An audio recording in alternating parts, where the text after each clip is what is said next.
amigos de Enlace Bajío? ¿Cómo están? Estamos aquí en las instalaciones de Jurisdicción Sanitaria 5 con el doctor Juan Jesús Martínez García. Él nos va a platicar el día de hoy sobre el Día Mundial de la Diabetes que se celebra en este mes, el día 14. Nos pondrá él en contexto en torno a este tema y bueno, también vamos a abordar el impacto que tiene en la economía, las acciones que se están tomando a nivel municipal. Y también nos va a contar sobre los mitos y realidades en torno a este tema. ¿Cómo estás, doctor? Hola, ¿qué tal? Muy bien, muchas gracias. Un gusto estar con ustedes. Pues muchas gracias por aceptar nuestra invitación. Y bueno, pues platícanos cómo van a celebrar aquí en la jurisdicción este día, qué planes hay en torno al tema.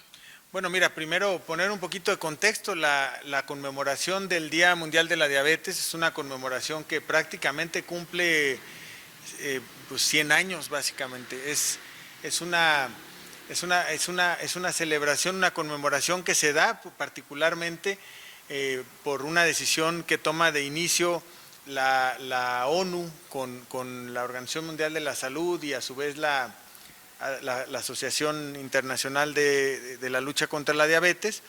Y justamente esta conmemoración es importante y se hace el 14 de noviembre, porque un 14 de noviembre de 1922 algunos científicos ingleses logran desarrollar los primeros extractos de insulina para uso humano. De tal manera que es apenas en este año, cuando estamos cumpliendo ya 100 años de que la insulina para uso humano aparece dentro de la medicina, y bueno, eso le da cierto realce mayor a la conmemoración de este 2021, el próximo día 14 de noviembre. Más allá de esto, pues la importancia de ahora, el lema que han decidido darle es realzar esta importancia que tiene. Si bien tenemos muy claro cuál es la causa de la diabetes, cuál es la fisiopatología que genera la diabetes, cuál es la clasificación de la diabetes, que la platicaremos, pues básicamente el reto hoy es cómo hacer para que todos tengan accesibilidad al tratamiento para la diabetes. Porque si bien es cierto, en Guanajuato al menos tenemos una gran cobertura de servicios de salud a través de la Secretaría de Salud del Estado, el IMSS, el ISSSTE, Pemex, la Secretaría de la Defensa Nacional. Es también cierto que mucha gente le falta acceso a ello, y particularmente en este centenario de la aparición de la insulina, pues es importante saber que no toda la gente tiene para comprar insulina. Cierto es que no todos los pacientes diabéticos requieren insulina, de ahí su clasificación, pero también tenemos que tener ese reto, sí que puedan venir a los centros de salud, que tengan donde atenderse en los hospitales, pero no todo se arregla con ellos, sino es cómo aseguro que tenga su medicamento, cómo aseguro que aquel que no tenga una derechohabiencia pueda acceder al sistema de salud, pero también cómo aseguro la permanencia de este medicamento a largo plazo, porque sabemos que la diabetes como tal hoy en día no debería de ser una causa de mortalidad. Es una importante causa de morbilidad, y si hablamos hoy de la pandemia, por ejemplo, de la COVID-19, es muy importante saber y recordar que de inicio se decía las comorbilidades como el sobrepeso, la obesidad, la diabetes, la hipertensión, que en lo general todos son enfermedades crónicas y no transmisibles. Pues el problema de todo esto es que una de las grandes pandemias del siglo pasado y que se han consolidado en es precisamente esa preocupación en el número de casos nuevos de diabetes. Y lo más importante de ello es sensibilizar a la población, sensibilizar a todos los que nos ven, porque la diabetes si bien tiene un componente hereditario, eso es muy cierto, es completamente prevenible, y la prevención en este sentido no nos cuesta nada. Bastaría con el hecho de ser una persona activa, con 30 minutos diarios de ejercicio aeróbico al día sería más que suficiente, no necesaria en un solo momento del día, sino pudiendo dividir 10 minutos en la mañana, 10 a mediodía, 10 en la noche, o como la persona lo prefiera, siendo una persona que come bien, que come sano, y que además se hidrata de manera adecuada. 2 litros de agua al día es suficiente.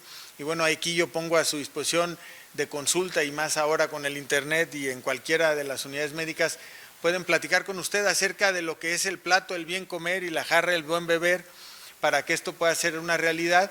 Y además de ello, bueno, pues también hay algunos otros factores, como puede ser bien el tabaquismo y el alcoholismo, los que pueden de alguna manera predisponer y de alguna forma potenciar esta parte hereditaria que no podemos modificar, pero que sí podemos de alguna manera siguiendo estos factores sí modificables, disminuir la capacidad de enfermar de diabetes mellitus. Pero si llegamos a enfermar, de verdaderamente mitigar las potenciales complicaciones que puede llegar a tener, que es ahí como tú decías, lo más importante de todo esto. Nadie hoy, o muy pocos hoy, podemos decir que fallecieron por complicaciones de la diabetes, pero quien sí lo hacen es porque no tuvieron acceso a esta información tan sencilla, porque no tuvieron acceso a los medicamentos en tiempo, porque no tuvieron acceso a los servicios de salud o porque tuvieron un profundo desconocimiento y mala información acerca de esta enfermedad. Entonces, ese es el gran reto de este día 14 de noviembre y es acerca de lo que hemos de estar trabajando y lo estamos haciendo a lo largo del mes de noviembre, pero intensificaremos más el día 14 y es además un trabajo diario en cada uno de los consultorios de las 65 unidades médicas de atención primaria a la salud en la jurisdicción sanitaria y en los 6 hospitales, 3 generales, 3 comunitarios que tenemos en los 6 municipios de responsabilidad, el que sin importar el motivo de la consulta, la gente pueda acceder a esta información, pero además que la gente pueda pesarse, pueda medirse, pueda hacer un cuestionario de factores de riesgo para padecer diabetes, para padecer hipertensión y de la misma forma el revisar su índice de masa corporal para poder hacer un diagnóstico integral acerca de enfermedades crónicas no transmisibles, enfocado, claro, ahora a la diabetes, pero de esta manera si sale con un puntaje notable, poder accesar a una consulta médica exclusiva para ello. Y para ello tenemos varios servicios. Primero es el que yo llego con la duda o yo llego con este cuestionario de factores de riesgo positivo y tengo que entrar a una consulta médica. Me hacen la consulta, me hacen estudios de laboratorio, me revisan y si me inician tratamiento, que puede ir desde el ejercicio y la alimentación hasta el uso de medicamento, y si en 3 meses yo no tengo un control adecuado, hoy tenemos en todos los centros de salud, en todos los CAICES, como le llamamos ahora, un módulo de riesgo cardiovascular, donde los pacientes que no tienen la oportunidad de mejorar en 3 meses son vistos por un nivel un poco más especializado para tratar su diabetes, pero si esto en otros 3 meses no logra éxito en el apego al tratamiento o en los resultados para regresar a la normalidad los valores, tenemos hoy la SUNEME-SORID, que es para tratar sobrepeso, obesidad y enfermedades crónicas no transmisibles, que es ya altamente especializada en el estado, y en este caso está en Celaya, la más cercana, pues entonces se hace una referencia hasta que logran su control y después regresan a su centro de salud de origen para poder seguir siendo vistos en este sentido, ¿no? Entiendo, se les da un seguimiento más profundo, se les canaliza a otras unidades de servicio y después pueden continuar con su atención aquí. Para recibir atención aquí, cualquier persona puede tener acceso a ella, puede llegar cualquier persona y pedir el servicio y se le atiende. Por supuesto, y además es completamente gratuito, desde sus estudios de laboratorio, su consulta médica, sus medicamentos, todo ello es completamente gratuito, es un programa sustantivo de la Secretaría de Salud y ello no le provoca ningún costo, independientemente de la derechohabiencia que pueda llegar a tener, ¿no? Muy bien, doctor. Pues sobre todo esto que nos acaba de platicar el doctor, a mí también me gustaría que las personas que nos están acompañando, nos están viendo, puedan recibir este mensaje haciendo conciencia que también una parte muy importante es la responsabilidad de la salud, es personal completamente. No puede uno delegar o culpar a alguien, sino que depende de nosotros y si nosotros no nos comprometemos con nosotros mismos, pues por muchas medicinas que nos den, no va a haber resultados y como bien dijiste, es tema de disciplina, de voluntad y también de autoestima, ¿no? Por supuesto que sí. Primero que nada, decirles, el costo de un paciente diabético en tratamiento sin mayor complicación rebasa los 6,000 y hasta los 10,000 pesos mensuales. Un paciente diabético complicado que puede ir desde una polineuropatía periférica distal mixta, que se oye muy feo, pero es la pérdida de sensibilidad en las extremidades, desde lo más alejado del centro del organismo, es decir, manos y pies fundamentalmente, y va siendo ascendente a manera de guante o a manera de calcetín. Es la pérdida de la sensibilidad y pudiendo llegar a la pérdida de la visión o pudiendo llegar a una insuficiencia renal crónica y con todo lo que esto implica, y tener ya amputaciones y demás y gastos catastróficos verdaderamente en la familia. Entonces es muy simple hacer y yo les quiero pedir que Es muy fácil además inferir la diabetes. Es el hecho de decir poliuria, polifagia y polidipsia. Se oye complejo, pero no es más que tengo más hambre de lo común, tengo más ganas de hacer pipí de lo común y tengo más ganas de tomar agua de lo común, tengo más sed de lo común. Cuando estas tres cosas coinciden de manera simultánea por más de un mes consecutivo, es muy importante que vayamos al médico. Si yo tengo cierto grado de sobrepeso o algún grado de obesidad y veo que mi cuello está sucio, dice habitualmente en los pacientes, el cuello no está sucio, se llama acantosis nigricans y lo que hace es que nos está demostrando que las células del organismo tienen cierta resistencia a los carbohidratos. Y explico rápidamente por qué. Sabemos que la insulina se produce en el páncreas, las células beta lo producen y ya son las encargadas de recibir y captar a los carbohidratos que comemos en el día a día, y es simple la analogía. Los carbohidratos para el ser humano, para el organismo humano, son como la gasolina para los vehículos de motor, ¿no? Entonces requerimos de ellos, pero requerimos en la medida en que nosotros tengamos un desgaste calórico o físico en ese sentido, de tal manera que cuando esto se ve rebasado, que puede ser por varias causas, porque comimos más de lo que estamos gastando de calorías, eso sería algo normal, pero tenemos que cuidarlo, o que nuestro páncreas en sus células beta está produciendo insulina defectuosa, o que está produciendo cero insulina. Y entonces de ahí se viene también la clasificación de diabetes. La diabetes tipo 1 hoy, que antes del 2007 básicamente se llamaba insulino dependiente y requiere insulina forzosamente para poder estar mejor. Y hoy tenemos una gran cantidad, una gama importante, exactamente, y también por eso algunos le llaman diabetes juvenil, porque básicamente puede ser desde niños. La diabetes tipo 2, que es no insulino dependiente y que puede ir, como decíamos, desde una acantosis nigricans con sobrepeso, que podemos tratar muy bien con medidas generales, activación física, alimentación, buena nutrición, y aquellas donde ya necesitamos utilizar algún medicamento que promueva y que estimule a la célula pancreática a producir insulina.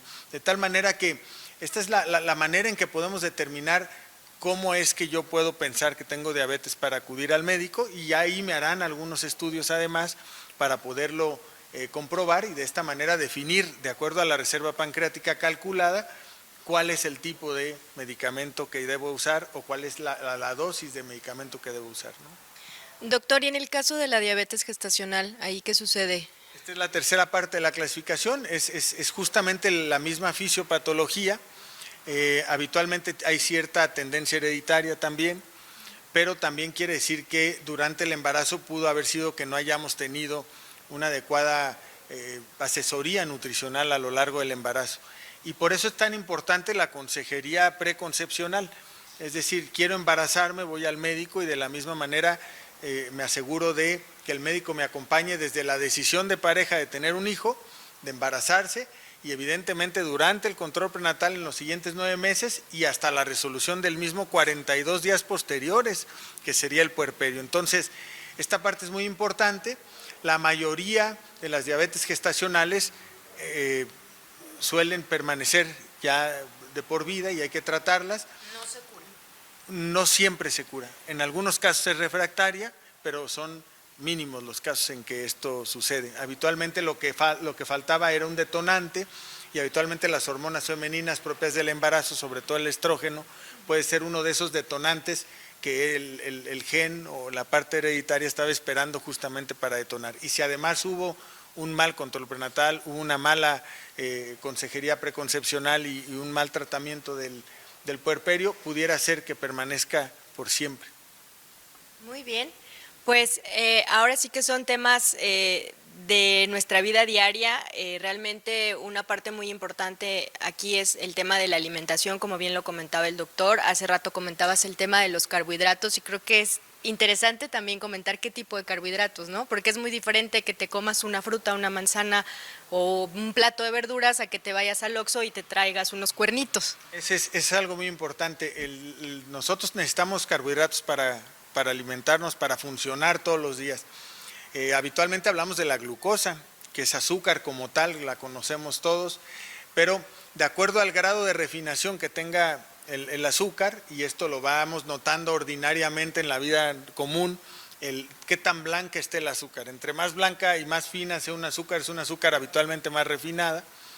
Y bueno, lo importante de todo esto es que nosotros no tengamos o comamos alimentos o ingiramos alimentos con azúcares refinados o ultra refinados o azúcares añadidos, además de, por ejemplo, me tomo mi plato de frutas, que ya tienen carbohidratos por sí mismos, la mayoría de ellas, no todos, y algunas de ellas diferentes tipos de carbohidratos, pero además arriba esparzo, espolvoreo un par de cucharadas soperas de azúcar o miel o ese tipo de circunstancias. Claro está, habría que ver qué tipo de miel, habría que ver qué tipo de azúcar, pero definitivamente esa parte de los azúcares añadidos es lo que más complicada, lo que más va complicando este tema a largo plazo, ¿no?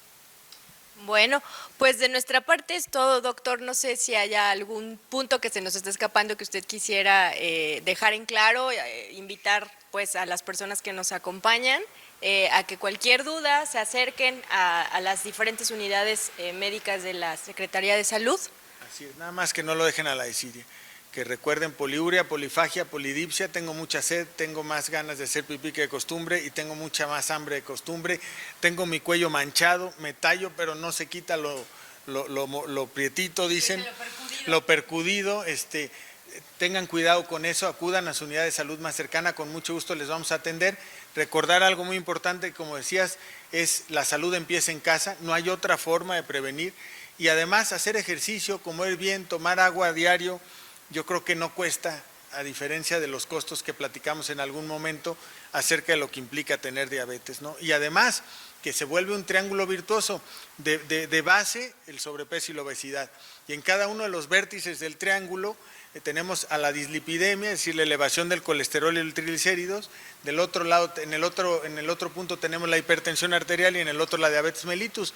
Y es un triángulo tan virtuoso que si yo tengo una de ellas y le empiezo a padecer y no la trato a tiempo o la trato bien, tengo de 5 a 8 veces más posibilidades, más lo que la herencia me esté determinando además, de desencadenar cualquiera de las otras. De tal manera que puedo terminar por ser diabético, por ser hipertenso, por ser dislipidémico y al final del día, con un mal tratamiento o por no acercarme o por no tomar o por no inyectarme insulina, pues termino finalmente con un síndrome metabólico, como le llamamos nosotros, que se complica porque finalmente termina siendo algo no vicioso, muy virtuoso, ¿no? Que puede llegar a ser y la gente dice, yo no me siento mal, yo estoy muy bien, ¿verdad? El médico es el que está mal, ¿no? Entonces, y no tomar los medicamentos. O más allá de esto, se saben enfermos, toman el medicamento una semana antes de venir a consulta, llegan bien controlados, salen de la consulta y olvidan todas estas recomendaciones y esto va haciendo que la pérdida renal, la pérdida visual, la pérdida de sensibilidad vaya siendo progresiva y gradual, pero cada día más rápida, ¿no? Entonces, yo creo que es importante que tengamos claro ello y hablando de los mitos y realidades, la insulina no deja ciego a nadie, es la mejor forma. Si yo hoy me dijeran, doctor, ¿tienes diabetes? De verdad es que trataría de iniciar un esquema con estas nuevas insulinas desde el inicio, ¿verdad? Para tratar de optimizar esta parte. Hoy son insulinas de una sola dosis, en fin, y esto permitiría esto, no deja ciego. El problema es que habitualmente la insulina, históricamente la dejábamos como el último estadio, la última opción para tratar a un paciente diabético complicado, cuando de verdad ya no teníamos otra forma.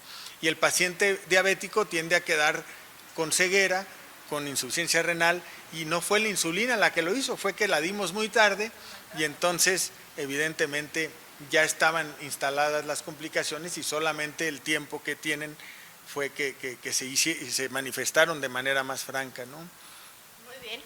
Bueno, amigos, pues ya escucharon aquí al doctor Juan Jesús Martínez de Jurisdicción Sanitaria 5 de aquí de Salamanca y bueno, la receta es muy sencilla. Hay que comer sano, hay que hacer ejercicio y estar pendiente de cualquier malestar. No necesariamente tenemos que llegar hasta el último momento. Les agradecemos mucho que nos acompañen y que nos sigan en nuestras redes, en Enlace Bajío, Enlace BJX por Facebook y NPI Salamanca también por Facebook. Acompáñenos en nuestras entrevistas y reportajes ahora también por NPI Salamanca. Nos da mucho gusto estar con ustedes. Hasta la próxima.